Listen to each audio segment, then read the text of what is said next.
Thank you very much, Mr. Chairman. This has been helpful. And to echo what the chairman said, we hate CRs. They're devastating.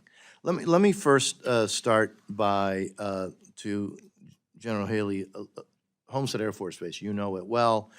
We have state-sponsored terrorism just 90 miles away from the United States. We have all of the humanitarian issues that continually arise in the hemisphere, and yet the airplanes there are, we have what, 28 Block 30s that my staff actually reminded me that they first rolled off a production line the same year that IBM unveiled its first laptop. And it's insane. And so is there a formalized plan for replacing those F-16s at Homestead Air Force Base? And if not, what do we need to do to try to kind of move that in the right direction, General? Well, sir, I appreciate the question, and Homestead has certainly got a place in my heart. We're going to plan on using that for our first deployable combat wing. The men and women of the 482nd Fighter Wing are leading the charge for the Air Force Reserve, getting after that. With regards to the plan, the current program record only has the F-16s, pre-blocks, as you mentioned, Block 30s, only funded through FY27. There is no program record beyond that to date.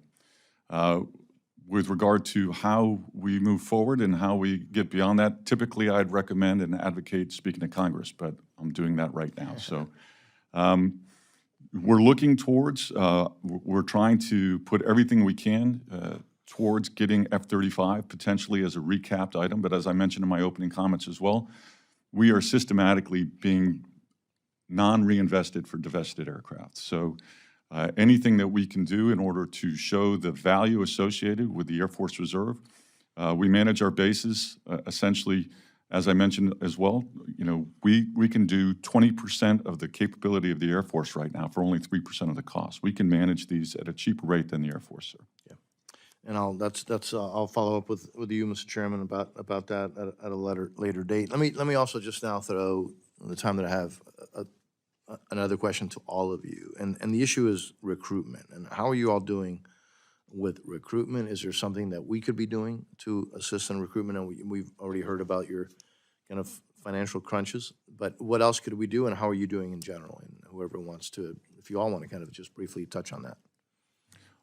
So for a recruiting perspective from the Air Force Reserve, we put quite a lot of resources into it. And as a result, last year we met our recruiting goals and exceeded them. This year we're currently producing roughly 2.6 recruits per recruiter, which is actually the best in Air Force right now, exceeding the 1.9 per month that the active duty is doing. We fully expect that we're going to exceed our recruiting goal for this year.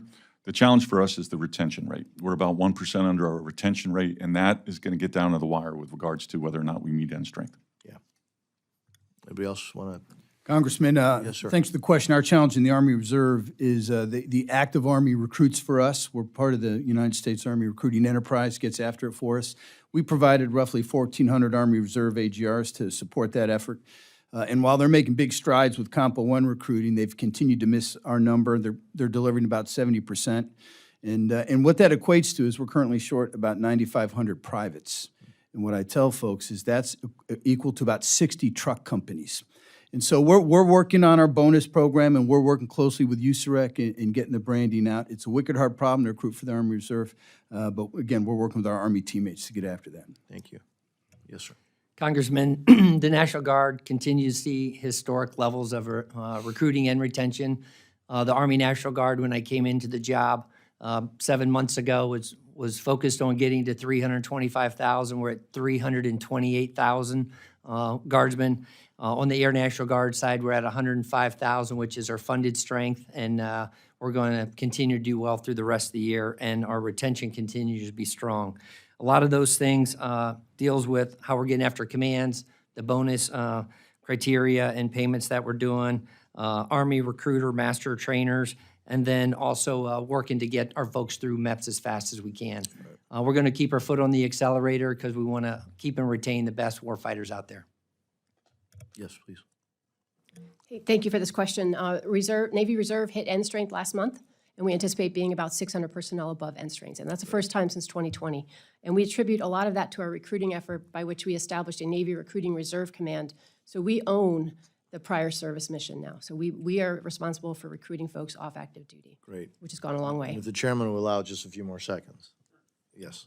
10 seconds, thanks to the success of Marine recruiting. We've maintained our numbers even through COVID, as you know, and Marine Reserves are no different. We are 500 to 600 over our NDAA for this fiscal year. We're healthy, both in recruiting and retention, and part of that is due to the support from active duty recruiters. So where could we get help? Again, a CR affecting the budget for our recruiters has certainly hurt us this year. Yeah. And thank you, Chairman.